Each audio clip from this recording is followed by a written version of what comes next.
like they are. Good evening, everyone. Would have handed in their keys. I want to welcome everyone to this evening's political forum on human services. We're so pleased all of you are able to join us this evening. My name is Bill Martilgan, and I'm the Executive Director of Public Interest Alberta. We're just one of many organizations that have come together to host this event and to put a spotlight on politics about how important it is that we provide quality community human services here in Alberta. There's a number of organizations, and I first want to a big thank you to the Alberta Association of Services for Children and Family. I think they deserve a huge round of applause for putting this on.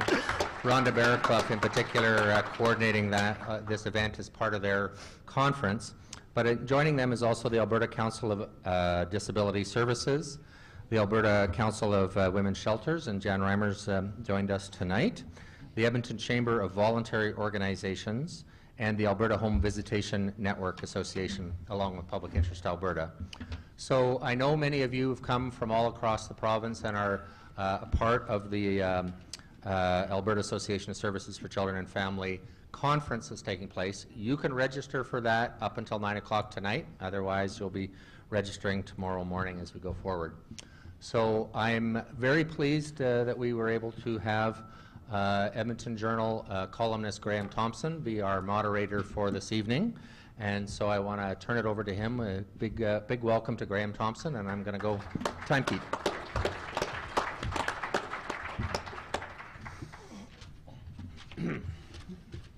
Well, thank you for inviting me to speak or moderate tonight. I do make public appearances.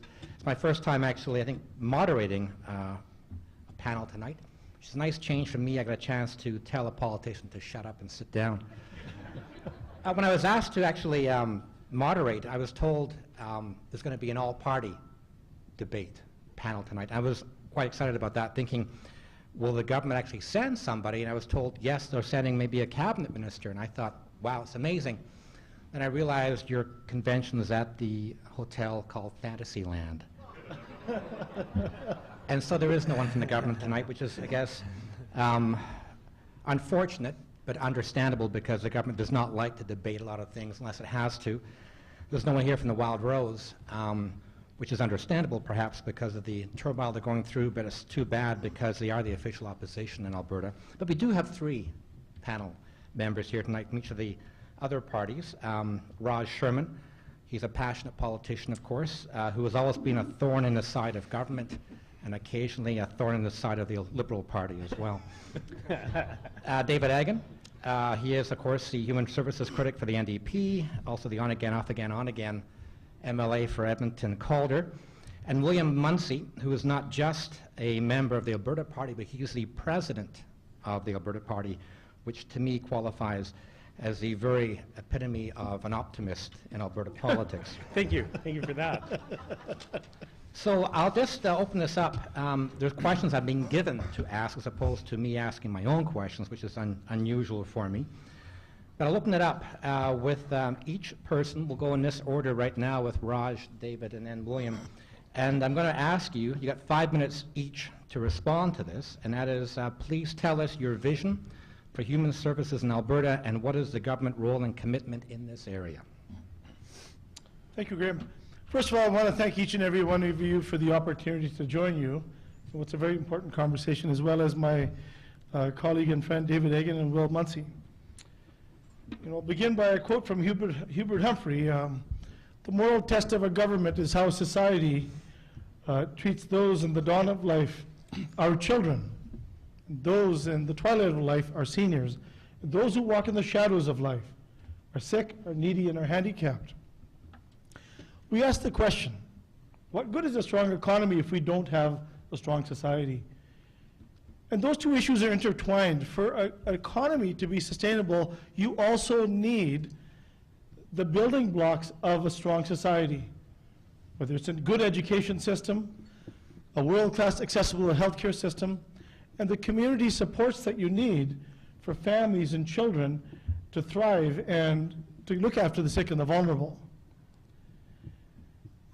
The biggest issue facing our society in Alberta, in Canada, and the world is inequality and poverty, increasing inequality. You know, as an inner city doctor since 1972, in the wealthiest place in the world, I've seen things that ought not to exist.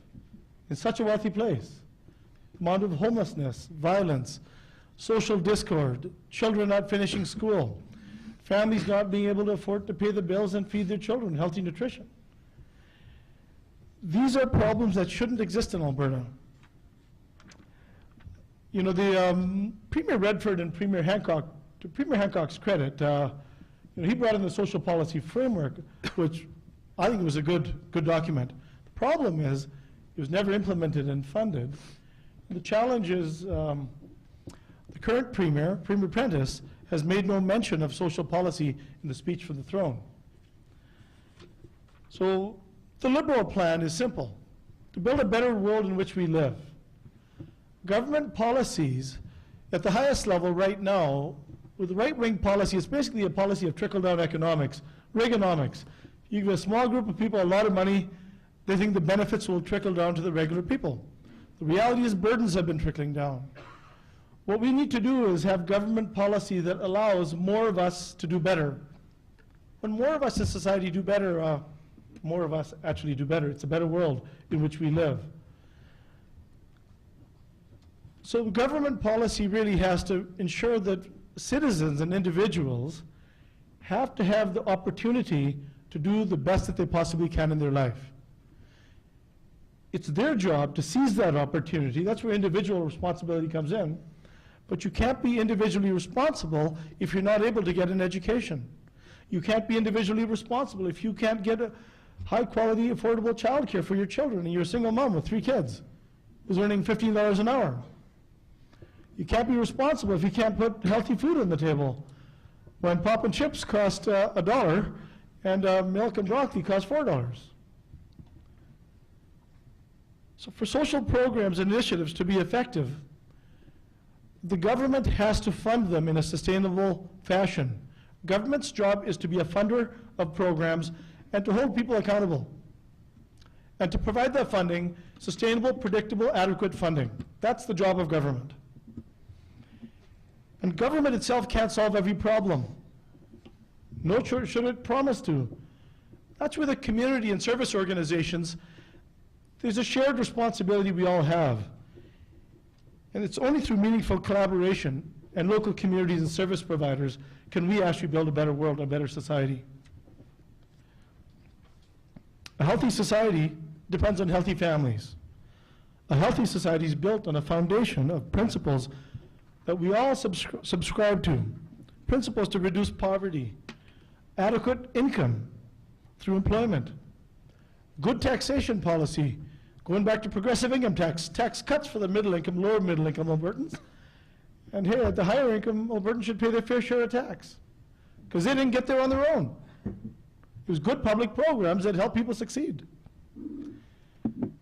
We need policy that allows people to have a house over their head, affordable housing, equitable access to education and training, the opportunity to get a good job. Education leads to a good job and higher incomes and a healthier society. Safe streets and safe homes. Citizens need to have the opportunity to thrive and contribute to their community. And at the end of the day, we must protect the most vulnerable amongst us. That is the job of government and society combined together. And supports and early intervention and prevention programs. So I thank you for the opportunity. I look forward to your questions. Thank you.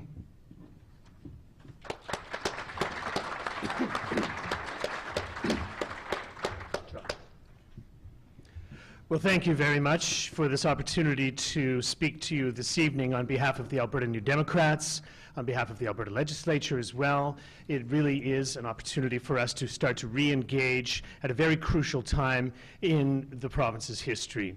Before I make my remarks, I just want to say, Raj, what an honor it's been to work with you over these years, not just in the legislature, but remember even before when we went on that healthcare tour from Grand Prairie to Lethbridge and Calgary, and it was something I'll remember for the rest of my life. And so for your service to everyone, I just want to say thank you, and thank you again. And I'll remember the story of your growing up for the rest of my life, too, because Raj and I end up in the same room a lot, and so I know every tiny detail of his journey from India and BC and to the legislature and beyond, and it's great. It's very important for us to speak frankly about what we choose to do with the public services that we own together and the responsibilities that we have as a society and as a provincial government to provide for our citizens and residents in the most equitable way possible. And it's important to cut through a lot of the propaganda that's being dished out here now with the current fiscal situation. We know that our revenues are dropping precipitously. We know that the Premier has been telling us time and again to tighten our belts, and we're all in this together, and we've always had the best of everything, and now we have to make some changes. Well, you know, there's so many layers of deception in those comments that it's important for us not just to criticize them, though, but to hit that ball back and say that there is a way by which we can look after everyone in our province through good times and through bad, that there is a way by which we can pay for those essential services and not just look at it as some sort of 19th century welfare program, but a way that is in keeping with a modern, progressive vision of what this province can be and what we should all be together as a society. Like Raj said, it's a measure of who we are, how we look after each other, and each of us are in a compromised situation at various stages in our lives. And so who are we to judge and decide when people get cuts that make their lives, compromise their lives, when they depend on social services, when they depend on those public services that we provide and are responsible for in the provincial legislature. The Alberta New Democrats have a very clear vision that we ensure that vulnerable Albertans get the services and the care that they need, to ensure that not-for-profit organizations working in the human service sector are adequately funded and receive stable, predictable funding, to provide those necessary services to Albertans, not delegating the responsibility of these to the private sector, which creates unnecessary risks for the quality of care that we need to provide. We need to ensure that all Albertans reach their potential and have a good quality of life, and that is ensured and secured through good times and through bad. It's important for us to address the issue of poverty head on, to ensure that government programs meet the needs of their community and that we take on the issues of poverty that are only exacerbated by inaction and the failure for the government to act. It's disturbing to watch the records of this PC government in regards to human services. It's one thing to furrow your brow and to look concerned, but to actually do something is entirely something else again. We need to know, and it's not like there's a scientific formula, but we need to know that there's a way by which we can provide living wages for workers who provide social services and a living allowance for those who receive those services that's commensurate with the cost of living and the changes in the cost of living in each of the communities in which people reside here in the province. Our failure to do so only compromises not just the quality of care and the quality of life of both those workers and the people who receive that care, but as I said from the beginning, it compromises the quality of all of us, the quality of what sort of community we're building, what sort of way by which we look after each other, the measure of which is the way by which I think we can define ourselves as a society and to make sure that we can make and be successful through both good times and through bad. Thank you very much.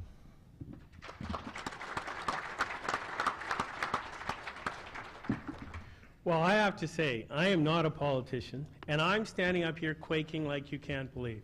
I knew I wouldn't be the best dressed person in the room, and with these two guys, it's obviously true. You know when somebody gets nervous, what they tell you to do when you're public speaking is imagine your crowd naked? Okay, well, there you go. I have to, first of all, bring my apologies that the leader of the party, Greg Clark, is not available tonight. As is often the case with the Alberta Party, people invite the government and they invite those NDs and those Liberals, and the Wildrose are always going to put up a bit of a fight. Oh, yeah, but, oh, the Alberta Party. We're always a second thought. So the invitation to us didn't come until about 10 days ago, and Greg had committed himself to being somewhere else.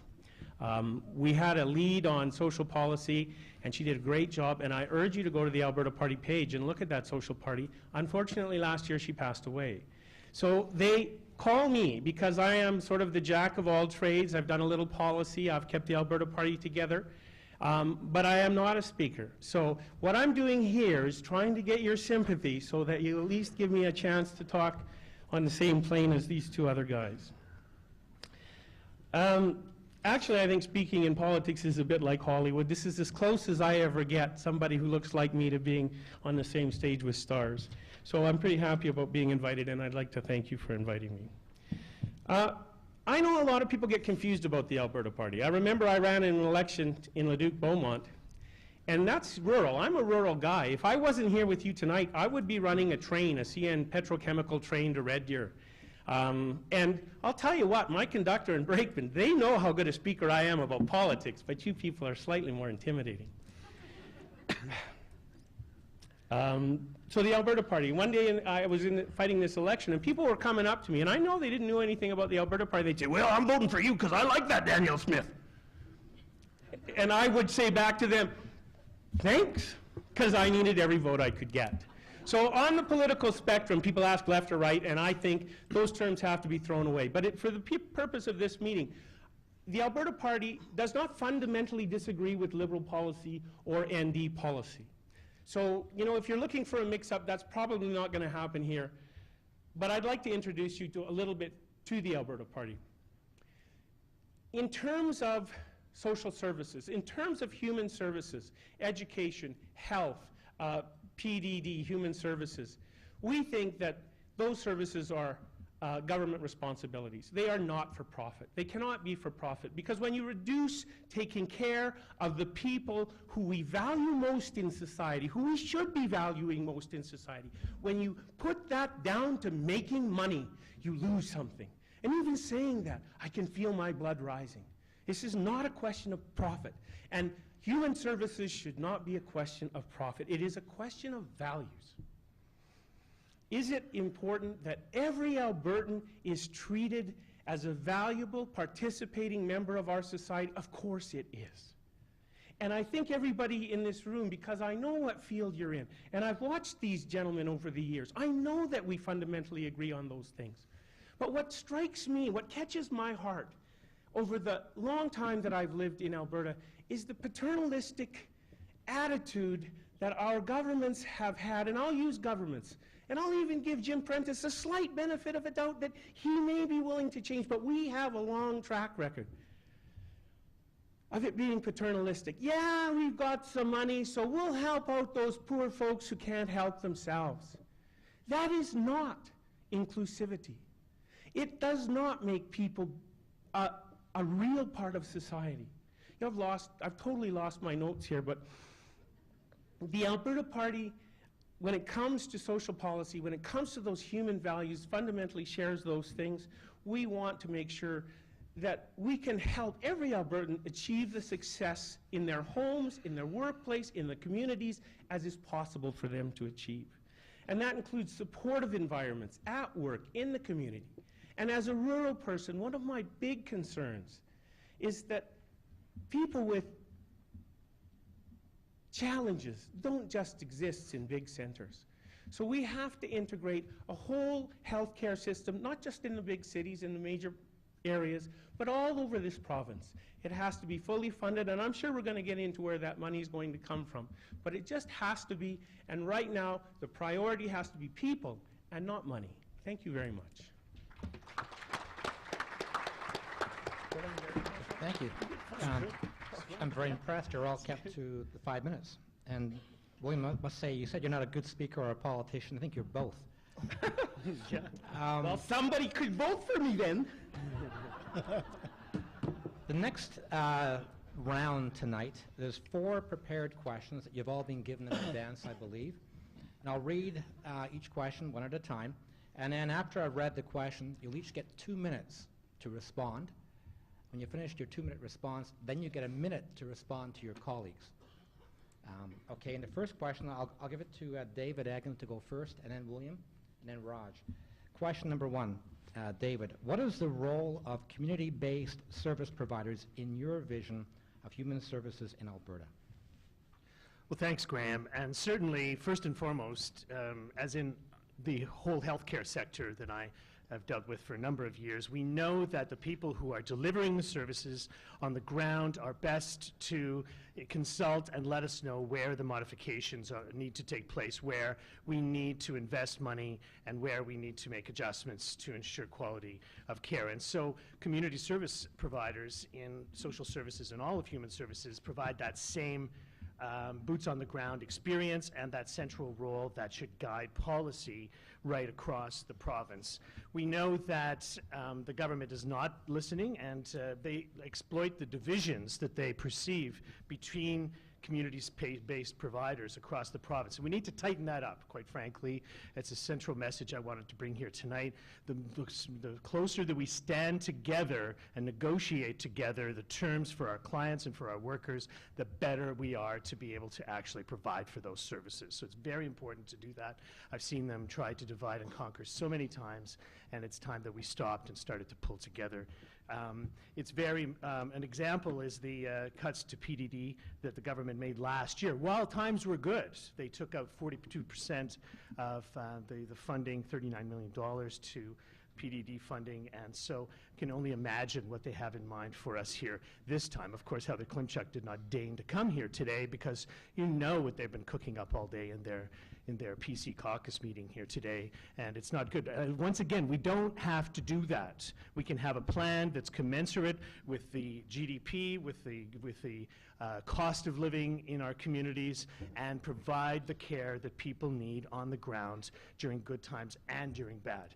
This whole idea of taking a knife to the whole thing is just an excuse to pursue these neoliberal privatization policies that Jim Prentice and his friends seem to like so much. Thanks, David. Well, because I'm not a professional on this, I always have to go to the professionals. And that, you know, as somebody who's been involved with the Alberta Party since 2009, and I am an optimist. I'm either an optimist or a martyr. Or a masochist, that's probably a better word for me. I know that I have to go to the professionals. I know that I have to go to the people who work in the field. Of course, I have to go to academics too. And I have to do all of those things and consult with families and all of the stakeholders, the real shareholders, and make them feel a part of that. And that's where I see community-based service being centered upon, is the providers. So it's really up to the providers to tell government, to tell policymakers what they want to do. And we are at a crossroads here. I'm going to just veer off, as I often do, because I'm lost already on my notes. Jim Prentice is going to garner a big government here.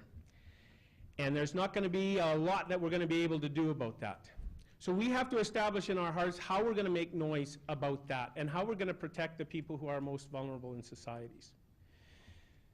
And that will be through a political entity and your own activism. And I think in part, community-based services, that's the role you're going to have to play perhaps in the next 4 or 5 years. You are going to have to be advocates, not only to be the frontline workers. I'm sorry, this is how it looks like it's going to be to me. You're not only going to have to be the workers to do all the jobs and tasks and organize that and find funds and do that stuff that you already do. You are going to have to be the advocates of the people who you are working with and for. And I'm sorry about that, but it is time to get active, and you need a political force to do that. So we can talk about which one it's going to be, and I have my druthers, but thank you again. Thank you. Raj? Thank you. Well, first of all, David, thank you for your kind comments. On behalf of the Alberta Liberal Party, I apologize our leader couldn't be here because the leader decided to step aside and move on in life. So the MLA from Edmonton Meadowlark, so I had to come. The role of community-based service providers in human services is really simple. Number one is to actively support and be responsive and empathetic to the needs of the clients that they're dedicated to serving. Number two, because that's where the rubber hits the road, the people that actually do the work in the front lines are the experts. They understand the unique needs of the clients, why they got in their situation, what supports are needed. So they are really that advocate, the advisor, and the voice for those that they serve. And also to be a voice for those that actually do the work and an advocate for the actual workers who provide this service. And it's been mentioned, because they're the experts, they should be shaping government policy and informing government policy. And one is to advocate for sustainable, predictable, adequate funding. And one of the important things is actually professional development. We as a doctor, we deal with extraordinarily complex issues, and you're working with social workers. These are very highly educated and skilled professionals that are providing these services. And to keep up to date in professional development is absolutely essential, and also to educate the next generation. And I don't believe that that's happening the way it ought to, because right now, you're seeing the responsibilities downloaded from the feds to the province, from the province to the municipalities, and to local communities. And the frontline staff are doing more with less in a more complex world. And that's where I think your leadership is absolutely essential, and I appreciate you sort of having forums like this to re-engage everyone in our province. Thank you. Thank you. Now, you each have 1 minute, starting with David, in the same order again, to respond to your opponents, your colleagues' comments from earlier. Well, I think that it's clear that we are always fighting this issue of privatization. And like I said before, they use the divisions that exist between community-based nonprofits as well, but also divisions between different bodies to bring in more of this privatization process. And unless we sort of stare these things in the face, the elephant in the room, which is that there's a constant move to more private provision of public social services, then we'll always end up losing. So, I mean, you got to just kind of hit that hard and take a stand, because otherwise you will get run over.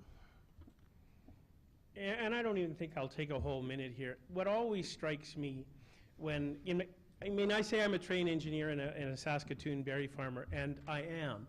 I gave up academics, and I was a teacher, and I even taught in college, so I have that background as well, and I have been a teacher. And I come back to personal experience in the classroom where I was told, we have to be inclusive, and you've got to help these kids to be the most they can. And that was, that was in the 90s, and that was all that was ever said to me. And I had kids in that class that needed special help, and I didn't have the training, and I didn't have the supports.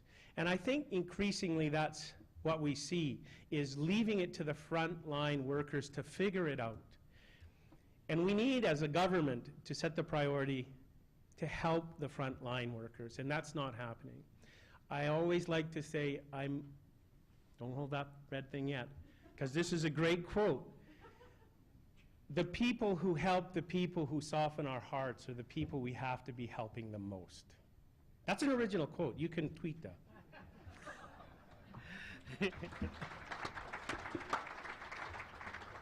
Hey, Raj. Well, Graham, this is probably the friendliest debate I've ever been in, because I agree with everything these guys are saying. I think I just wish the other guys were here. David's absolutely correct, so as well. I think we're all united in good social policy to build a better world. I want to build on privatization. The issue when it comes to human services, whether it's education, healthcare, human services, but the conservative philosophy, what they don't understand is when there's cost of delivering care, then there's profit. Cost plus profit equals price.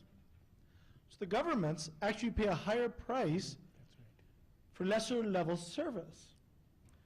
Even Frederick Hayek, one of the greatest conservative gurus, said when it comes to education, healthcare, public utilities, the free market principles don't work because of the motive for profit. There's no money to be made on the backs of really sick, high needs people. And so right now the government and the taxpayers paying a higher price for fewer services, and that's just simply wrong. And we need more publicly funded, publicly delivered services in the human services sector. Thank you. Okay, before I get to the second, sorry. Sorry, Raj, cutting off your applause. Before I go on, just to let you know that there's cue cards on your table. So any questions you have, write them down, hold them up, they'll be collected, and then after we're finished the 4 prepared questions, we'll go to your questions from the floor. If you have any questions that can help us differentiate between those 3 up here, I'd really like that. I think Raj is right. Anyway. Okay, just hold them up really high so we can have someone collect them and then we'll read them.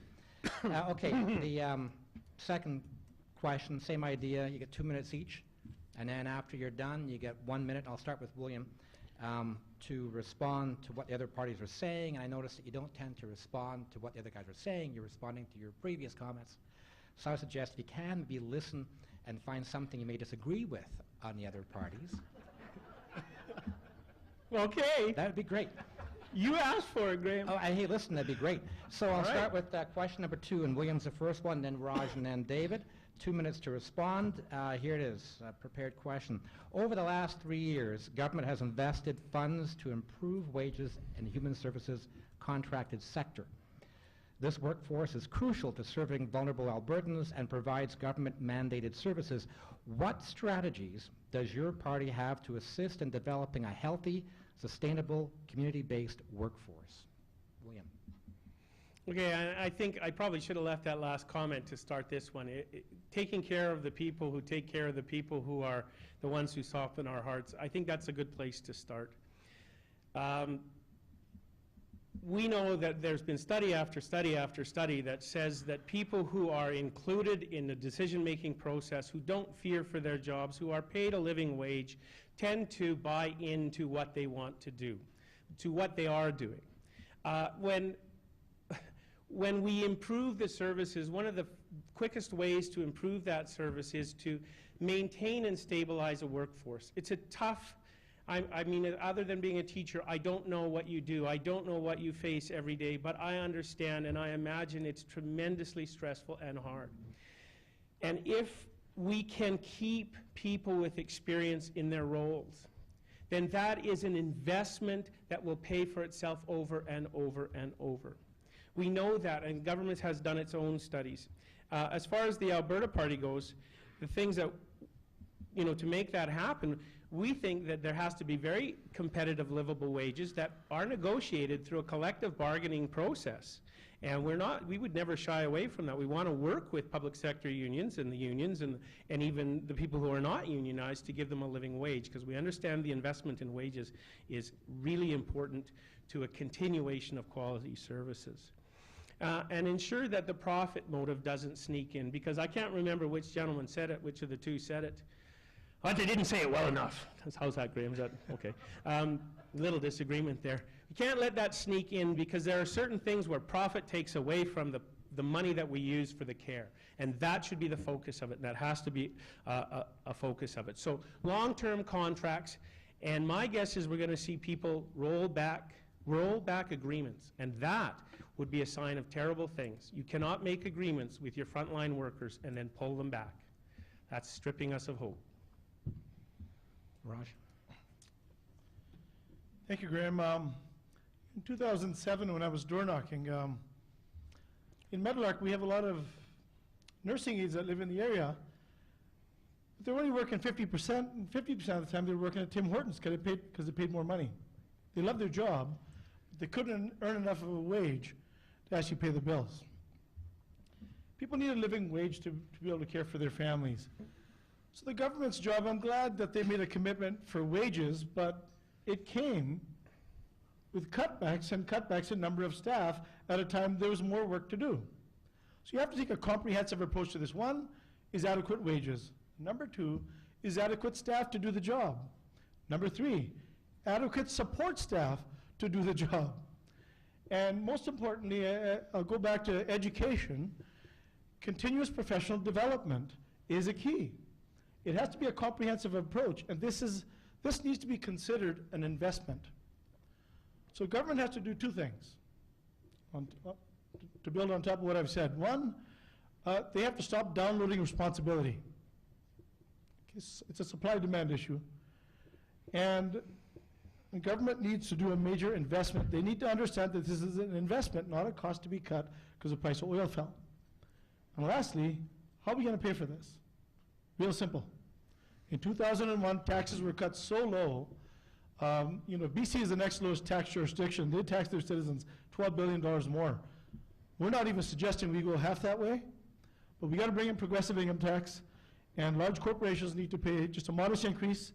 I believe a little bit of modest tax reform and some accountability on the money that we're spending.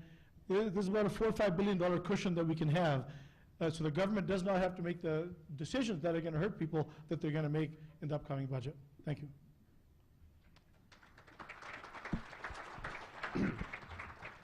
David?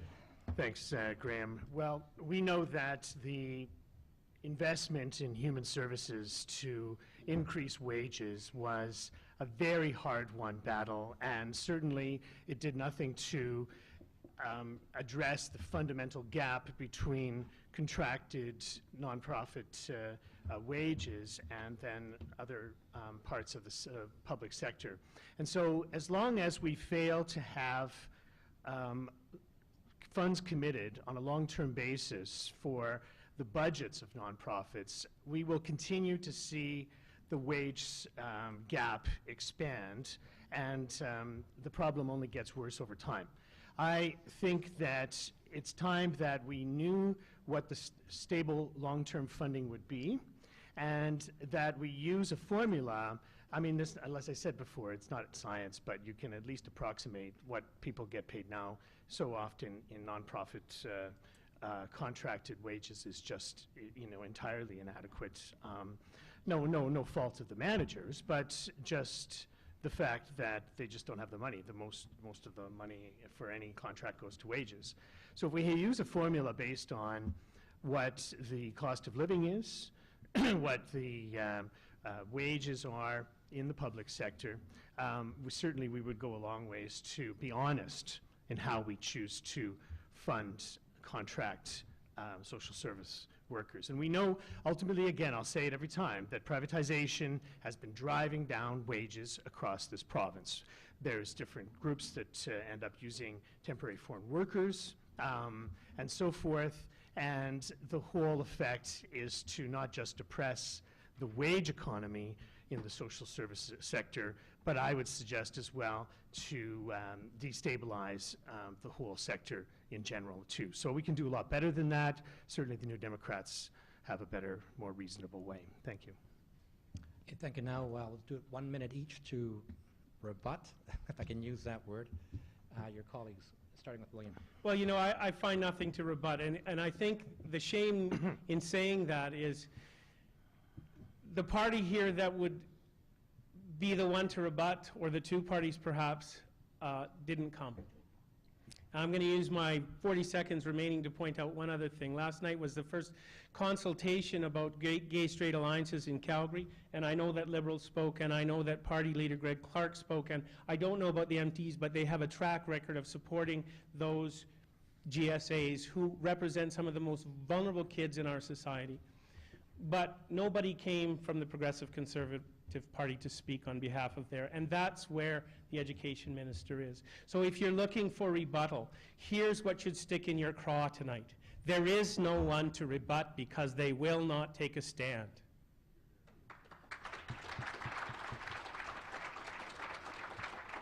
Raj?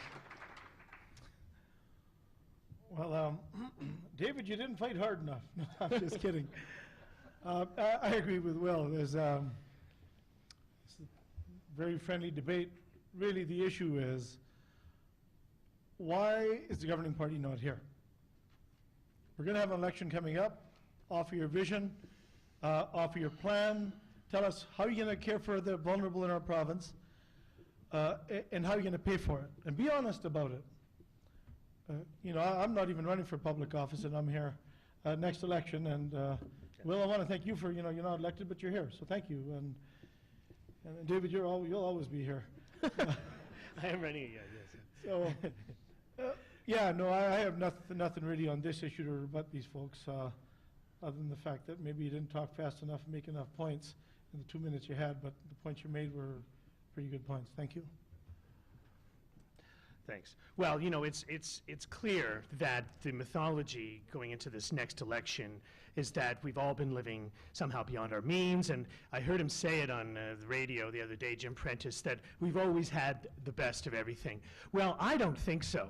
I know that in the seniors places in my own constituency that it's been a struggle. We know that in the group homes across North Edmonton, it's been a significant struggle with women's shelters and so forth. And so maybe in Jim Prentice's gilded world amongst his friends, they've always had the best of everything, but we've already run a pretty tight ship in terms of social services in this province, and we should have the obligation to know that we can have long-term, stable, reasonable funding to look after the people who most need it here in our society.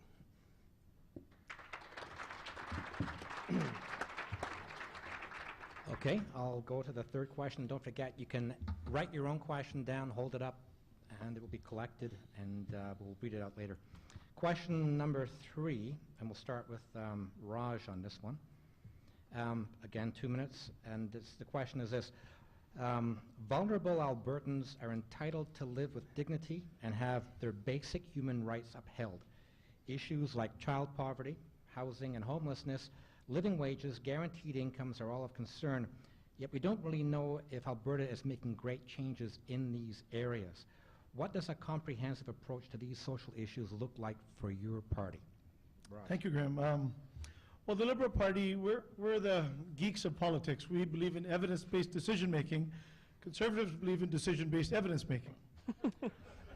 You have to look at facts and you have to look at numbers. In Alberta, we went from 90,000 children in poverty to 142,000 children in poverty. The median income is 42,000 and the average income is 56,000. Median means 50% above. 50% of people are earning below 42,000. Average being 56 means there's a small number of people making a lot of money dragging that up. And government policy has to address these issues. For us, the solutions are really simple. Every citizen has a right to world-class health care where and when they need it. Poverty leads to poor health and poor health leads to poverty. These things are intertwined. Number 2, education and literacy. We've had the highest high school dropout rate for more than 10 years, a decade. Literacy and education is absolutely important to a healthy society, which is, we'd require a major investment in our education system. Liberals would make the largest investment in Canadian history, not just into building buildings, we would actually staff those buildings. But it requires an investment. Our schools need to be used as community hubs. We need world-class childcare, low-cost, high-quality childcare in the school system. We need childcare for grandma and grandpa in the neighborhood as well. Public health clinics should be in the school system. The school resource officer, the social worker. Let's have that in the community so you don't end up in the emergency department where I work. We have way too much business in the ERs. School fees, let's get rid of school fees. Let's lower tuition. It's a tax, regressive tax, a regular middle income and lower middle income Albertans. We need to increase the supply of affordable housing and social housing, more secondary suites.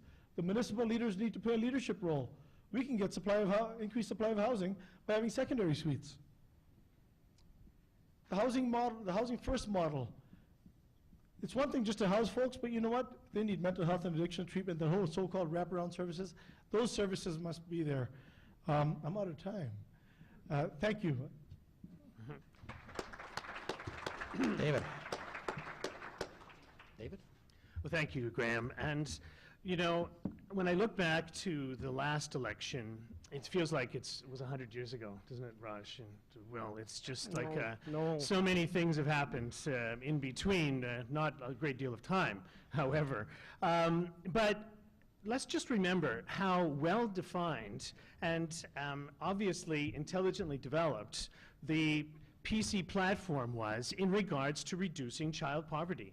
They know what the problem is, and so they articulated it quite emphatically during the last election, and then in the ensuing months systematically withdrew from each and every one of those promises that would actually reduce child poverty and poverty in general here in this province. So I find that not just sort of slipshod and perhaps bad politics, but a deliberate misrepresentation followed by a deliberate reversal in every instance that any issue that would actually reduce child poverty. And so now you have Jim Prentice, who would undoubtedly laugh uproariously at any notion of that. This downward trend in the energy prices provide an excuse to move further down that path in the neo sort of liberal conservative world that these people live in.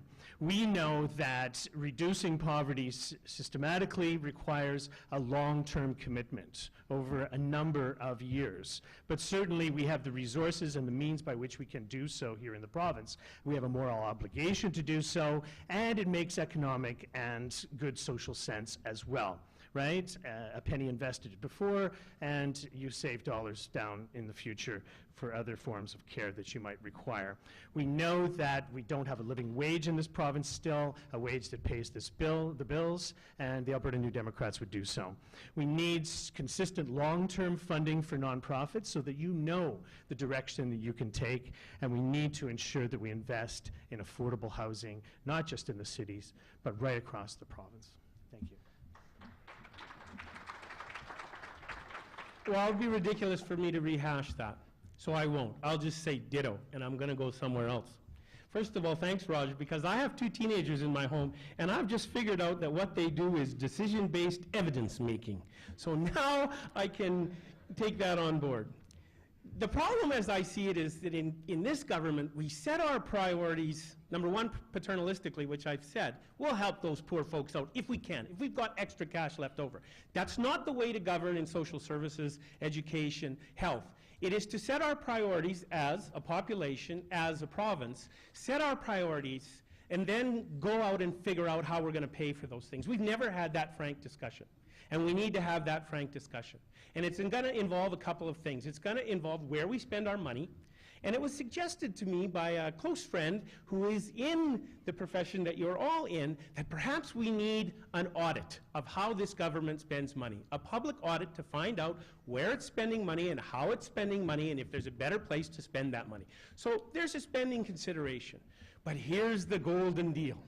We do have, you know, Greg Clark, I'll paraphrase Greg. Greg, do we have a spending problem or a revenue problem? And he would say, yes, we do. The revenue thing is being teed up by Mr. Prentice right now, and I suggest he's talking about a sales tax, and he's talking about the flat tax harming the poor so that he can give you this. And this is just a guy who sits on a train engine most of my life. He's going to give us a graduated flat tax. He's going to go back to a progressive tax. That's a hard sell for his friends, but it's a good sell for us, I think. So the tax burden, how it happens, whether there's user fees in some places, but that kind of audit, because this government has already recognized that the expenditure here saves money in the long term. Let's never lose sight of that. What you do saves money for this province in the long term. It's not about money, but thank God you're doing what you're doing.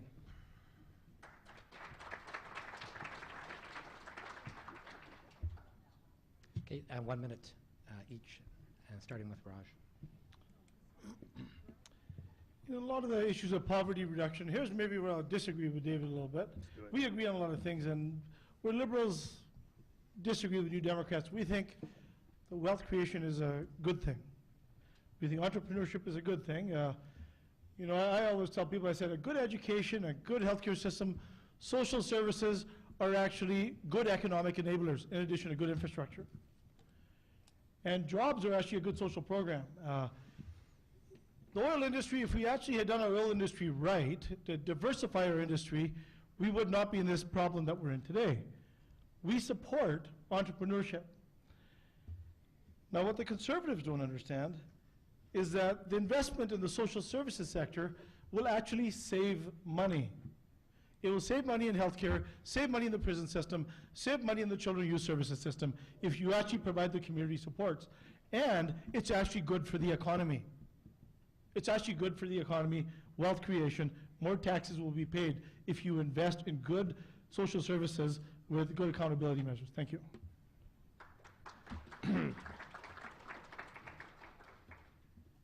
Okay, go ahead, David. Oh, okay, thanks.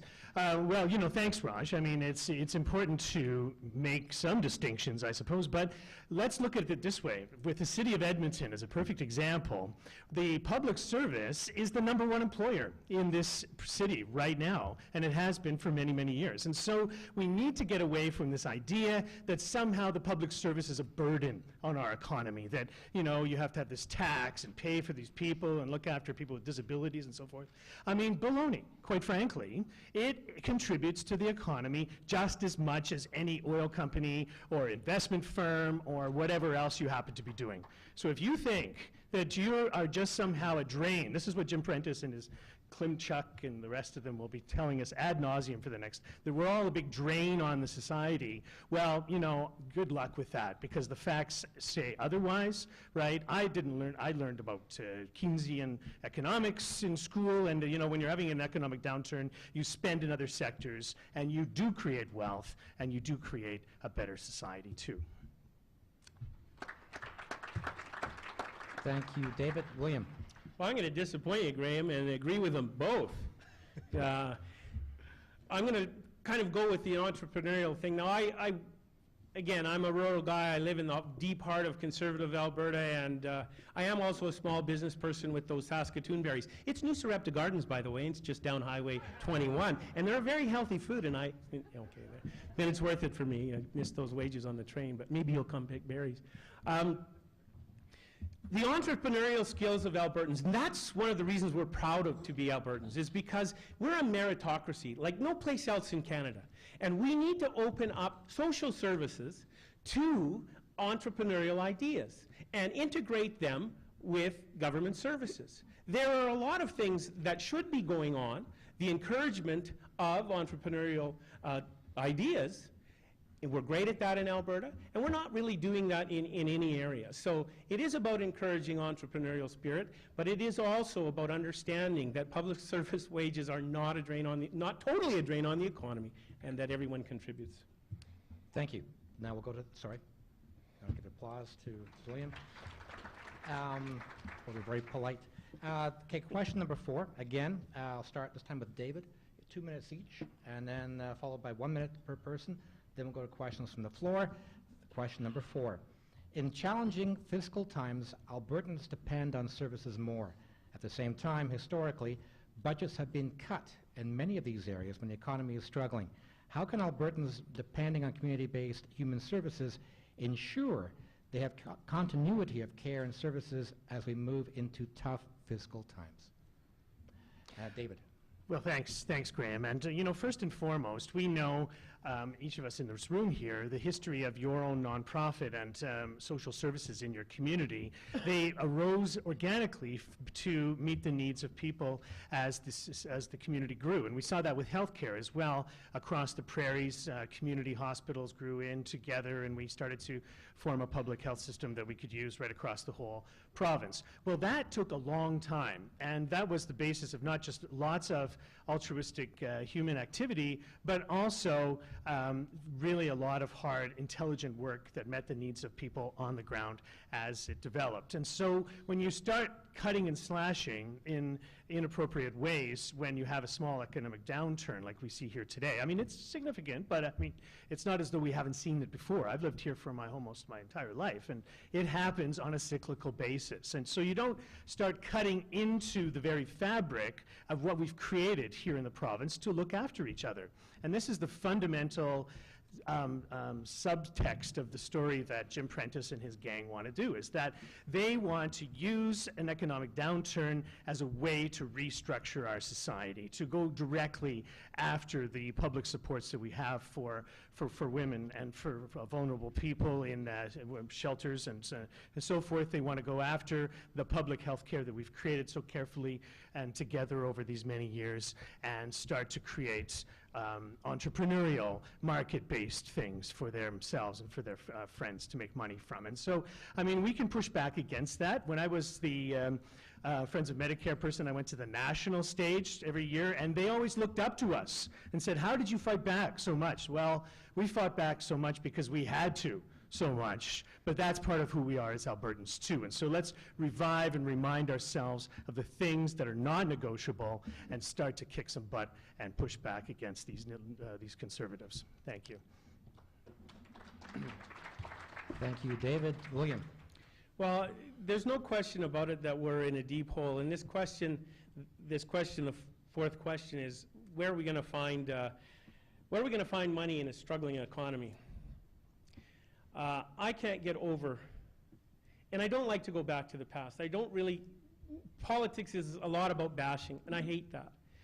But it sickens my heart to know that had we but stopped using the interest from the Heritage Trust Fund for capital and operating expenses 25 years ago, not even invested another penny, we'd be at over $135 billion in that fund today. Had we invested in it even a little bit, we'd be over $400 billion. And if you think about 4% interest, the funding on that would go a long distance to helping us. So we've blown it. And the scary part is oil and gas ever going to come back? Because we're on the verge. We live in a bubble in Alberta where that's everything. And we peed it away for years and years and years. And I don't know how much time we have. But for whatever time we have, this province needs to commit to putting money away in that fund, 30, 30, and 30. 30% savings, 30% to the development of new industries and new technologies, and, okay, 30% to capital expenses. The Alberta Party likes that plan. We would move towards that plan. We have to get out of the boom and bust cycle. And that means setting priorities first, finding out how we're going to pay for it, and then seeking ways, revenue and spending, to make those targets. Those targets have to be set first, and they have to be almost inviolable. They have to be what we're seeking, and not as an afterthought about what we're going to cut so that we can make a balanced budget. Really, that's all I have to say. And I'm done with that one, so you guys go ahead. Who's next? Thank you. Raj. There you go. Thank you, Graham. So the question is, how can Albertans, depending on community-based human services, ensure they have continuity of care as we move into tough fiscal times? Real simple. You need to remove your government, put in a Liberal government. I'm going to disagree. And the president of the Liberal Party, my partner, Shelley Work Martin, was a New Democrat cabinet minister in Bob Rae's government. You need leaders who understand what the problems are, what the solutions are, the people who have experience. Now, I have a talk called Where Did Money Go? I was a member of government, and I took the budgets for the last 10 years, money coming in and money being spent. And I presented this across the province. Graham, you haven't seen it yet. But just to look at how we got to where we are and what's happening. And then when you looked historically, we said, how did Premier Klein actually pay off the debt? We know he cut and slashed and downloaded. But how did he pay off the debt? What was his policy? Well, here was his policy. He had progressive income tax. The tax on low-income Albertans was 7.48%, is 12.76% on high-income Albertans. Corporate tax was 15.5%. Small business tax was 6%. It is now 3%. Large business tax is 10%. It's a flat tax. He said Albertans would get $1.5 billion annual tax cut with a flat tax. They did. It was the wealthiest Albertans. So what would Liberals do? Well, did you know that Premier Klein actually put in an 8% surtax on the rich?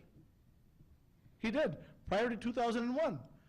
So that's what we would do. We would go back to progressive income tax, raise corporate taxes modestly, not up to 15.5. It will still be the most competitive tax jurisdiction in the country. We would bring in the surtax on the wealthy during tough times. And we would bring in a carbon tax and deal with the environmental issues and repair our environmental reputation so we can actually build credibility to get our pipelines to market. Our pipelines get to Tidewater, we're all making more money. That's a good thing. So that's what the Liberals would do to ensure that we have a strong economy and a strong society. Thank you. Thank you, Raj. Now, 1 minute rebuttal, starting with David. Well, certainly both Raj and I have been on the Heritage Trust Fund for a number of years. And talk about a missed opportunity. We know that we have the mechanism by which we can save for the future. It's been in place for quite a number of years, and simply the money is not being put in there. It just sits as a static unit. And even this last interim, you know, I've been in the legislature now for about 6 years, as Graham very aptly pointed on and off and on again. And I've seen 5 different premiers during that time. I mean, I don't know if that's the definition of instability or what, but each of those people have very studiously avoided the idea of saving properly for the future. And Horner sort of brought it up a little bit, and then boof, with Prentice, the big banker, you would think you'd be into saving, he just quietly removed it. And so we have a responsibility to balance the budget. We have a responsibility to save for the future, and we have a responsibility to diversify the economy so that we can ensure that we stick to the responsibilities to which we are given as the legislature. Thank you. Thank you, David. 5 different premiers. I thought you were talking about last year. 5 different premiers. When Raj talks about, and one of the funding things is really important, you know, we're an energy province. And I'm gonna do a little bit of friction here. When Raj talks about getting these pipelines to Tidewater and getting our energy resources to Tidewater, well, that kind of sticks in me a bit. Yeah, we would love to get our products to Tidewater, and yeah, we need to export. But the way that this whole country has gone about it is indicative of the paternalistic attitude that we bring to government. We have not bothered to negotiate with the other nations in this country, First Nations, and I know David would probably, and even Raj would probably agree with this. We have not talked one-on-one with the First Nations. They have been subordinate to this. And so we have missed an opportunity there. The Alberta Party very much favors the Corridor East idea, but again, this is from the start here. The pipelines are already there, but we have an opportunity here to go to stakeholders with this one and start and do this one right. So when we talk about Northern Gateway or Keystone. Those are missed opportunities as far as I'm concerned. Let's go east with it. Thank you. And Raj. Is it the rebuttal phase? It's 1 minute rebuttal, yes. Okay. Well, actually, Will, I agree with you. You know, I was in the U.S. Senate about 6 months ago on my own dime. I met a bunch of senators, Senator Boxer, Sheldon Whitehouse, and Bernie Sanders. And I was in the Senate when they debated the Keystone. And I said, our preference is, as Canadians, we need to have national policy to send our oil out east. It doesn't make sense for Eastern Canadians to import oil from Venezuela at top dollar, 2 million barrels a day. I'll send it to you or China at 60 cents on the dollar. That doesn't make sense. And Eastern Canadians can do a lot of the refining and upgrading, generate manufacturing jobs. I said, instead of sending a big check to Eastern Canada, we should send them our bitumen, and let's build value as a country. If we can't build refineries there, the country should. And I said, what we can't refine, it's okay to send some down to the U.S. as well. That's okay. Because sometimes, you know, when the differential is very narrow, your refineries actually lose money. So it's okay to send some abroad, refine some. That's okay. You need that balance. And I told them right now, they're going to rail it to the coast anyways, and China's going to use their coal plants to clean it all up. You should insist that we use our national hydroelectric power to clean up our oil. Right. That's how you do it. And it requires a price on carbon and economic policy. And that's what Liberals have offered solutions to the problems that we have on our economy. Thank you. Thank you. Okay, now we're moving to the questions from the floor. And Bill, we're giving 1 minute or 2 minutes to respond. 1 minute. And we have more questions than this? Good. Maybe just 1 minute each. 1 minute each. They really want to listen. Okay, Yeah. up to a minute and a half, 2 minutes. The first question is really like 2 questions in one. I'm going to read them both, double-barreled question. And we'll start with, I think it's Dave, who's going first here? William is first up on this. 1.5 minutes each. Okay, here we go, double-barreled question. As opposition parties, what is your role in protecting democracy in Alberta? That's the first half of the question. Second half, whatever happened to uniting the left of center parties? William. Oh yeah, start with me, right? Okay, and this is the think on your feet part. I want to remind Raj that everything I do is on my own dime, thank you very much, but I appreciate you spending your own dime. And the second thing is when you talk about rail, hey, rail's safer than you people think it is. It's not great, but it's safer than you think it is. How do you protect democracy? Well, you know what? I don't know. I'm going to tell you right now, I don't know. I have a very heavy heart. Every time the Alberta Party seems to make some headway, they change leaders on me. They get new promises, and they start again, and I'm really peed off about that. And I don't know what to do about it. Talking about uniting the left, well, you know what? I'll say it right up here. I'm all for starting cooperation, and I don't know what it looks like today. But we got to figure something out pretty damn quick. And I think that we need to be talking. I made a joke with David. I said, hey, David, how about uniting the left? Then at least we can say we're talking about it. But we need to sit down and figure out a way to protect democracy. And all of you out there and all of your friends need to write to the leaders or the interim leaders or whoever they are, and you need to push for this. Because as president of the Alberta Party, I get one vote in my boardroom. That's it.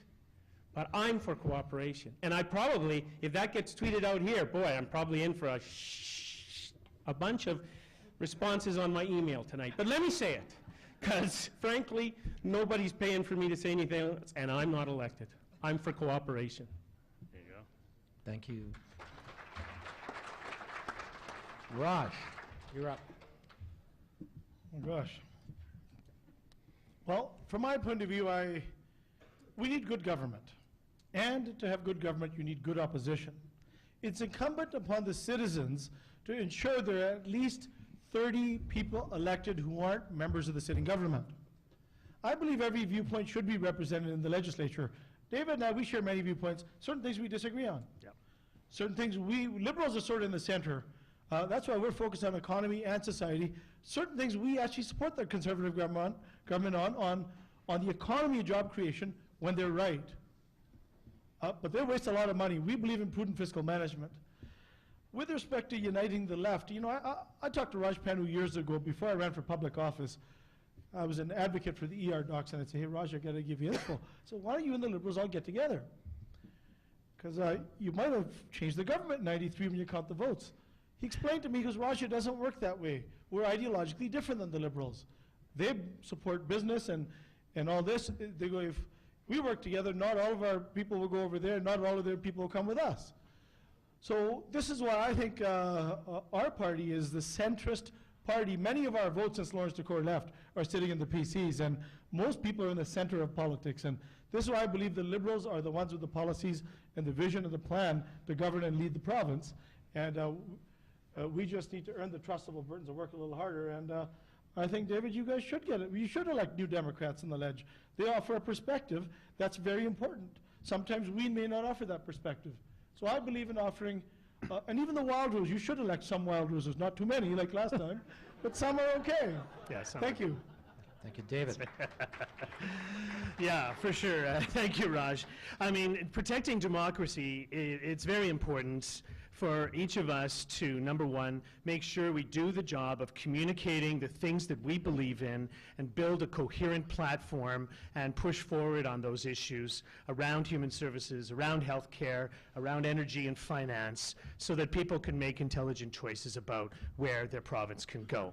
And so I believe in boots on the ground and getting the job done, and that's how I promote democracy. I took Edmonton-Calder just as any old place where, you know, and we built it over a 10-year period to where people vote for the Alberta New Democrats there, right? We've educated people about what we are as social democrats. They accept it, and it's through hard work. So you can make all the negotiations you want about some kind of side deal, and we've all seen how that works out in the last few months here in the province of Alberta, right? It's been an embarrassment to the whole country that the Wildrose can make, and the PCs can make some secret deal behind our backs and somehow amalgamate the official opposition together with the government, right? So I mean, that kind of thing people think really stinks to high heaven. I can tell you, I've been out every day this January, and people don't like that kind of thing. So you show who you are as a Democrat by the policies you have and the sweat of your brow, and let people make a choice about what they're going to get, and no fancy side deals or backroom things to negotiate how democracy works here in this province. Thank you. I got conflict, Graham, if you're ready. Go ahead. Is it okay if we do a rebuttal here? Absolutely. Oh, Go yeah, ahead, jump William. in there, buddy. Okay. Go right ahead. Backroom deals, backroom deals. What I'm suggesting is cooperation can take place in front of everybody's eyes. It doesn't necessarily have to be a backroom deal. It involves calling public meetings, it involves sitting down with stakeholders, and it involves doing things in front of people and having open discussions. Cooperation is not a backroom deal. And you will notice here that Raj ignored the Alberta Party. He did. He talked all about his differences with the NDs and how they're great and everything, but he didn't address the Alberta Party. So I'm a little wondering about why that is, Raj. Hurt your feelings? Feelings? You got a minute, go ahead. Well, we like you guys. I like you too. And we like them about 70%. 70%? We like about you guys about 95%. Okay. You know, I think what we really need is you need public servants who are running for public office to really serve, who are consistent with what they're going to do before, during, and after the election. The government has been I'll give them credit. They're amazing at winning elections. Amazing at telling you what you want to hear before the election and finding an excuse to break their promise. One thing I do have respect for the Alberta Party and you Democrats, we've all been pretty consistent with what we're going to do. And you know, last election, we ran on a platform. We said that this is not going to win an election, but it's a document to transfer this province for a generation for 40 years. So what are the problems society faces? How are we going to fix it? What are the solutions? What's that going to cost? And how are we going to pay for it and balance the books? We talked about raising taxes. The issues that we brought up last election are equally as relevant today. Our plan is $5 billion a year better than the PC plan any day of the week.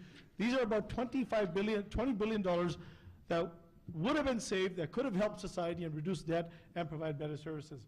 So this is why I believe the Liberals have the most comprehensive plan and platform. And Thank you. And Will, you should actually run as a Liberal. You're a good guy. I like you. David, you want to wrap this up? Well, sure. I mean, it's important to, you can say all you want, but you should only judge people by their actions, right? And it takes nuts and bolts and a function of constituency associations and the framework on the ground to actually get the job done. And over these last decade or so, since I've been involved with the Alberta New Democrats, piece by piece, bit by bit, we've built a modern progressive party that will run good candidates and strong election right across this province in 87 different places. And so if you're looking for something that's, and you know, it's a bit of a misconstrued thing, because we live in Alberta land here. So people say right, left, and all this kind of thing, right? If you move the parties that you see before you and the other ones anywhere else, they would have a completely different tint to them, right? We are a social democratic party, very moderate and so forth. And so this whole idea of left, right, and so forth, and extreme, and this, it's all kind of mixed up in the strange world of Alberta politics. Thank you. Thank you. Okay. Second question from the floor. It's pretty straightforward. Starting with Raj on this one, then David and William. What is your position on the hiring of caregivers from the federal Temporary Foreign Workers Program? Well, I know a little bit think about the Immigrant Worker Program. My father came to this country in 1965 when I was born. He wasn't allowed to bring his wife and kids.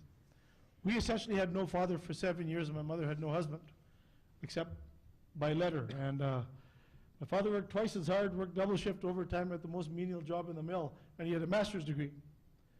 He was a teacher from India. I think the Temporary Foreign Worker Program should be a temporary foreign worker program. We actually need a permanent Canadian citizen program.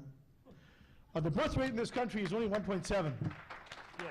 It's only 1.7. Unless people are going to start making love and having more babies, we better immigrate a ton of young families with 4 or 5 kids and give them a chance to get a skill and an education and live out their life in a worthwhile manner. We do need more workers to care for our sick and elderly. Yes, we should. One, we should train and educate our own local people first. Get our citizens all the skill and trades they need, and let's hire them. 2, yeah, we do need to immigrate more Canadians, but as citizens, so they could buy a home. I'll tell you, when Dad brought us here, within 2 months he bought a house. Then he bought a car. I met Jim Patterson himself on Main Street. I got a newspaper route.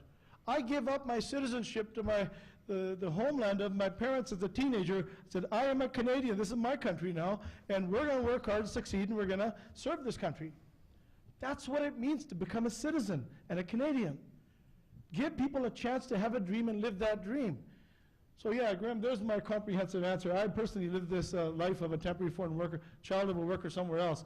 It's a bad program, and creating second-class citizens in the most wonderful place in the world is absolutely unacceptable and amoral in my mind. Thank you.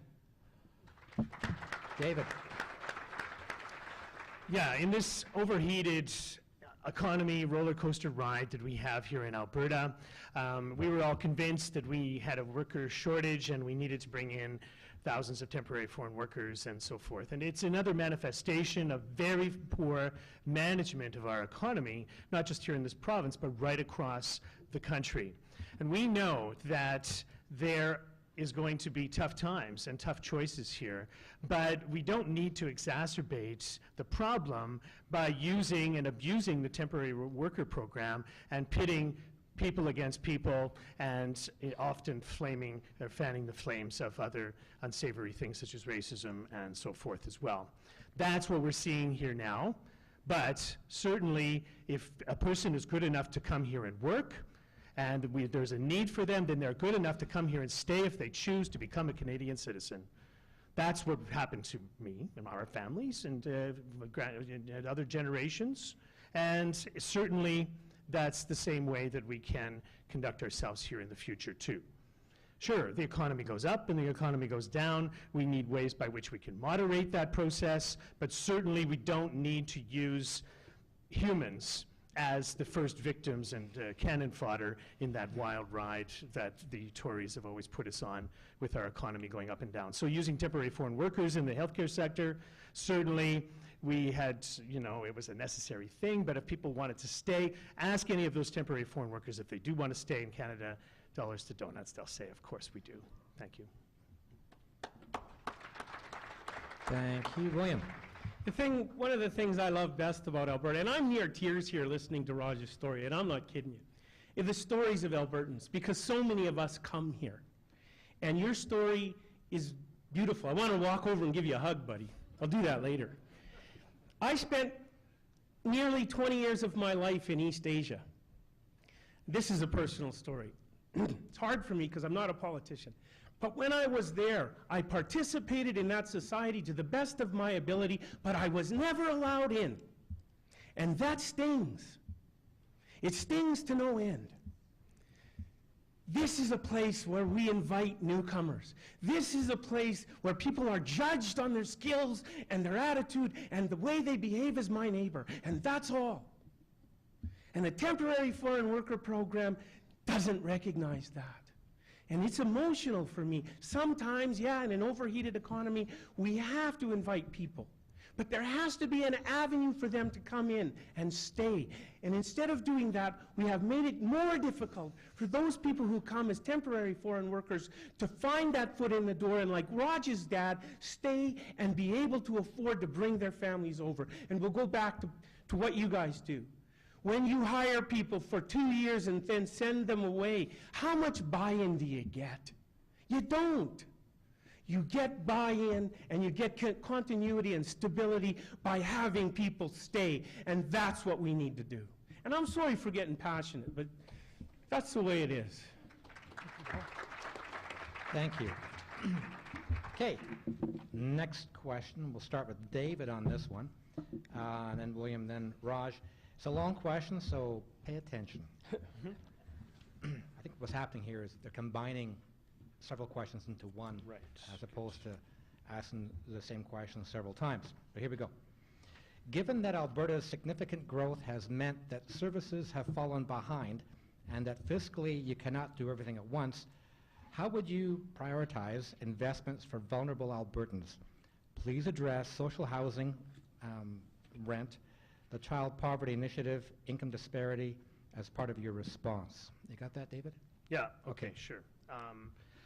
No, and it's, it's particularly heartbreaking that we have let so many of these things fall by the wayside with our increased population growth over this last decade. We're not very well equipped to deal with a larger population now with an economic downturn.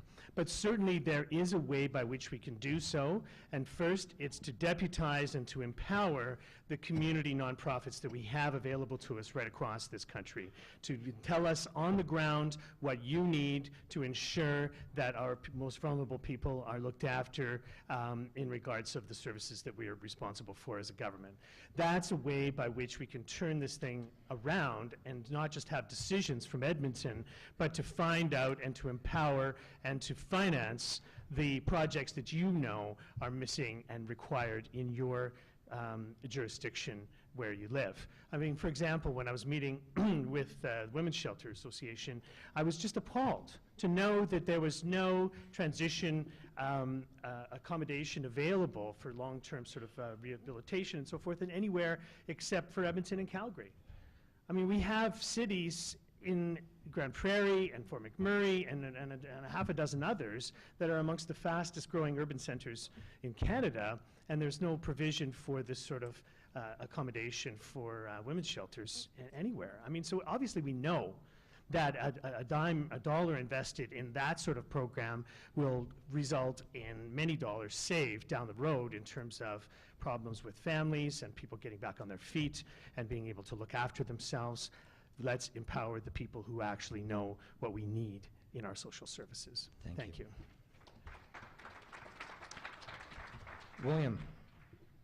Well, I'm not going to reiterate that again either. I'm going to ask a question here. Is, you know, David said 5 premiers in how many years? And I come back to the question is, when are we going to govern in this province instead of this perpetual election cycle?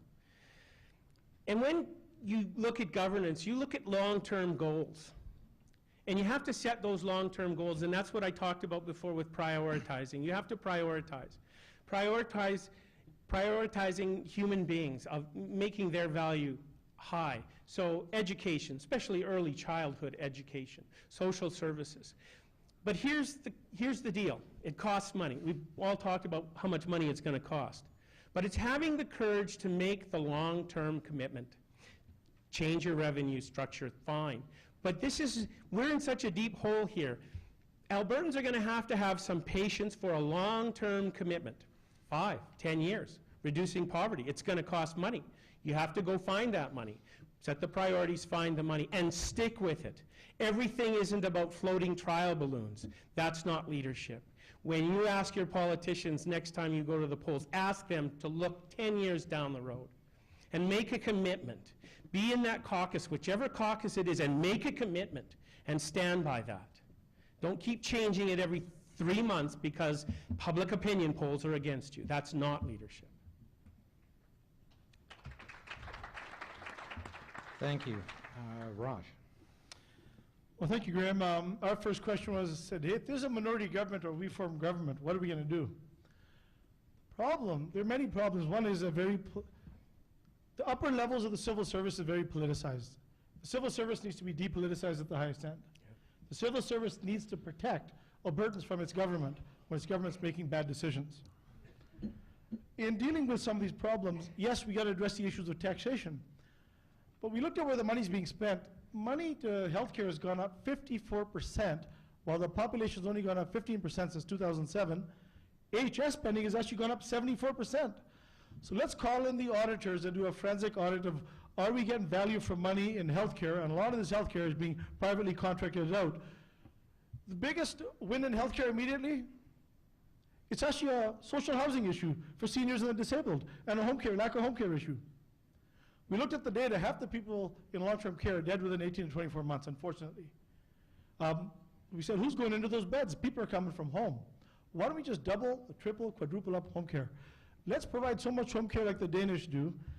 Call in the Victoria Order of Nurses and the Red Cross.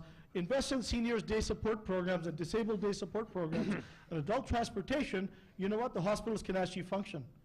We don't need more ambulances, more emergency doctors, or more hospital beds. And then let's take primary care networks, connect them to the hospital. When a patient's discharged from hospital, they have a continuity of care with the same doctor working with the same health team. We can save $1 billion to $1.5 billion a year in healthcare and provide better healthcare. I know we can do it. because the money's being spent. There are savings to be had. So let's not just raise taxes and not efficiently use the money we're spending. And that money needs to be invested in the community to do the work that you're doing. Social housing, I'll finish one last thing. It's very important. As somebody who grew up in a poor, low-income immigrant family, every East Indian, you know, has a basement suite in their house. Okay? Provides a couple of things. Number one, it's effective use of infrastructure. Number two, provided income to my parents, especially for seniors. And number three, it increases supply of housing immediately. Our municipal leaders need to look at secondary suites. I know the city's done garage suites. You can get affordable housing, generates income for the seniors and low-income families, and brings down rent because it increases the supply of housing without actually building a building. We can do that tomorrow. Thank you, Raj. Thank you, Graham. Okay. Next question will go to, did you all get a chance to answer that one? Yes, you Yep. did. Okay. David, let's start with you. This one is, William, start with you. William, the notion of advocacy was mentioned. What mechanisms would your party put in place to ensure the voice of people who are marginalized in our society are being heard? And also, as another part of this question, what protection would you ensure are in place for advocates? You get that? Yeah, I have it. These think-on-your-feet questions are tough for the old locomotive engineer, but I go back to an Alberta party policy, and I'm sure that I don't know for certain, but the Liberals and the NDs share a similar idea.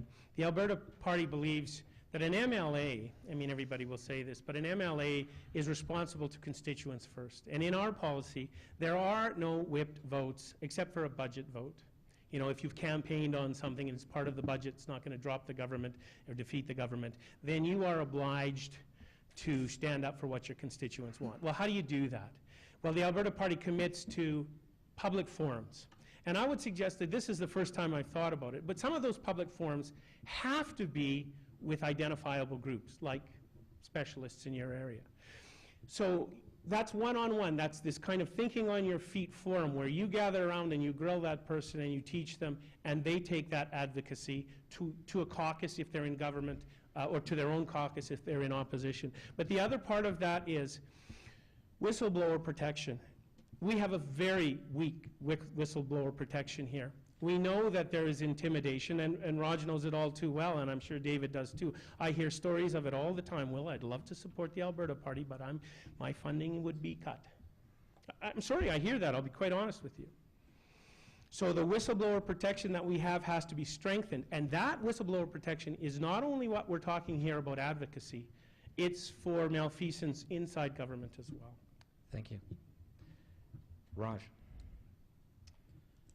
Thank you, Graham. Yeah, thank you. Well, I was astounded. I was a sitting member of government, and Dr. Paul Parks said, hey, people are dying in waiting rooms. My dad almost died that week waiting for care, and I said, Dr. Parks is absolutely correct. I was absolutely astounded how the government treated one of its own, and they've done this to many others, whether they're physicians or nurses or people in the social services sector.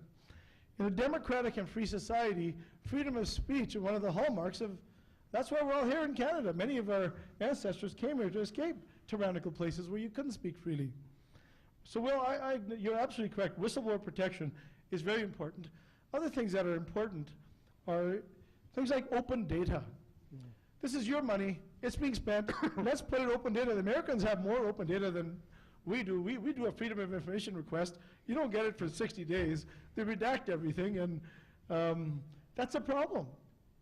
The media, the Journal, did a fantastic story on Death of Kids in Care, and for 4 years they fought the publication ban. And the government lied to the people, misled them. We had 741 kids that died in government care. They only fessed up to 59. So thank you, Graham. The other things we need to campaign finance reform. When one individual gives $430,000, that's a problem, or through their companies and associates, or even one individual to give $30,000. Even for me as a leader to have donated how much I donated to my party is a problem. We need to get rid of big money and union and corporate donations. They're not entities that don't vote. And we need to un-gerrymander the constituencies. They've gerrymandered them to rural Alberta. That's a problem. Thank you, Thank you. Raj. David? Well, you know, go ahead, get your, thanks, Raj. Thanks, Will. You know, while in December, while the Wildrose and PCs were making their deals to join together and there was all that kerfuffle, there was a very important meeting of the Legislature Offices Committee looking at the finances of each of the offices of the legislature. And the PCs went in there with their usual big majority and cut the budgets of each of those offices, the Child and Youth Advocate, the Ethics Commissioner, all of those offices that provide oversight to the government. So the government is going in with their big plans to cut the things that we own together, the public service and so forth, and they're cutting the means by which we can observe and watch how they do that. So those offices need to be strengthened. We need to expand the role of the Child and Youth Advocate. We need to have a Seniors Advocate office as well. And most importantly, and both of these gentlemen touched on it, but let me just say loud and clear, is that we need to fight to make a stronger democracy here in this province, to fight to break the grip of the one-party state. And the grip doesn't just happen and function in the legislature. As Will sort of alluded to, it happens on so many different levels of bureaucracy and public service now, where there's an agent of that one-party state there to make the deal and to stop things and to make it all just form up the way the Tories want it to go. So the stronger we can make our democracy and elect different parties, like Raj said, you know, a good 30 or more of opposition will help everyone in the balance to make a stronger society for everyone. Thank you. The final question? Okay, the final one from the floor. Again, it's sort of a double-barreled question. The first will be going to Raj, and then David, and then William. So here we go. How do we get the government to embrace the development of sustainable services in nonprofit rather than challenging their integrity and paying for expensive private audits? What is your definition of sustainable? And Raj, you're Well, my definition of sustainable is simple. It should be sustainable. One, let's not download any more responsibility to you. That is the responsibility of the provincial government. And then there's the area of shared responsibility where we're in it together. In that, we must resource you. You can't budget on year-to-year cycles.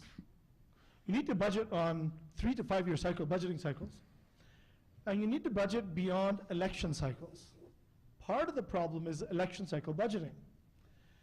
And the government cannot provide sustainable, predictable, adequate funding for public services because it cut taxes so low and gave their friends so much money that they basically tied the delivery of services to the price of a barrel of oil today. That's why tax reform is necessary. We need to do forensic audits of our royalties and where healthcare monies and the money that's being spent, and accountability and transparency absolutely essential. The government itself doesn't have sustainable, predictable, adequate revenue, so it cannot give the cities and the organizations and the education system what they desperately require to build a better society. And that's why it requires an enlightened government that will actually be honest to you and do what needs to be done. And you know, I think what you should, the citizens should actually put the Conservatives in opposition, put all of us into government. That's what needs to happen next general election. But the citizens have to drive this. Thank you. David. Well, the definition of sustainability in social services is based on the money that we have available to us. And we have seen a systemic way by which we can shift and have a lean sort of government that is not properly financed even during boom times. And so that, you know, you saw effective cuts to human services by not meeting the needs of cost of living and population increase during the last two budgets. Right? And so, I mean, Heather Klimchuk can sit and, like I say, furrow her brow and look concerned and so forth all she wants, but put the money where your mouth is. If you're serious about actually looking after people in a sustained and reasonable and humane sort of way, then you have to make sure you make the proper investment that is commensurate with our population size and commensurate with the increase or where the economy is going at any particular time. So we haven't done that during the boom times, and certainly they've painted themselves into a corner during an economic downturn. It doesn't have to be that way. By having a progressive attitude towards taxation, reasonable attitude towards corporate taxation, and let's not forget that the things that we all own together that seems to be a problem now, to make sure we get our fair share of the energy royalties that exist and are owed to us as a society, will go a long ways to ensuring stability and sustainability in human services. Thank you. William. Well, I took the question in a little bit of a different way, and I concur with these guys, but the question is, what does sustainability look like? And I hate that word because I'm an Alberta Party guy, but I came from the Green Party. I was the transport critic for Elizabeth May for a couple of years. So, and that's the thing about the Alberta Party, it's to drop the labels and come together.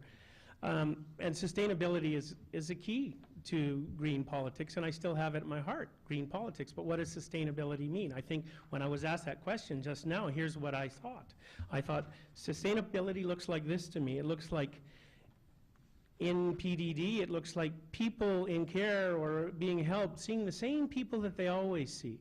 It means all of us not being worried about where we're going to live for the next few months or the next year, and feeling secure in our jobs.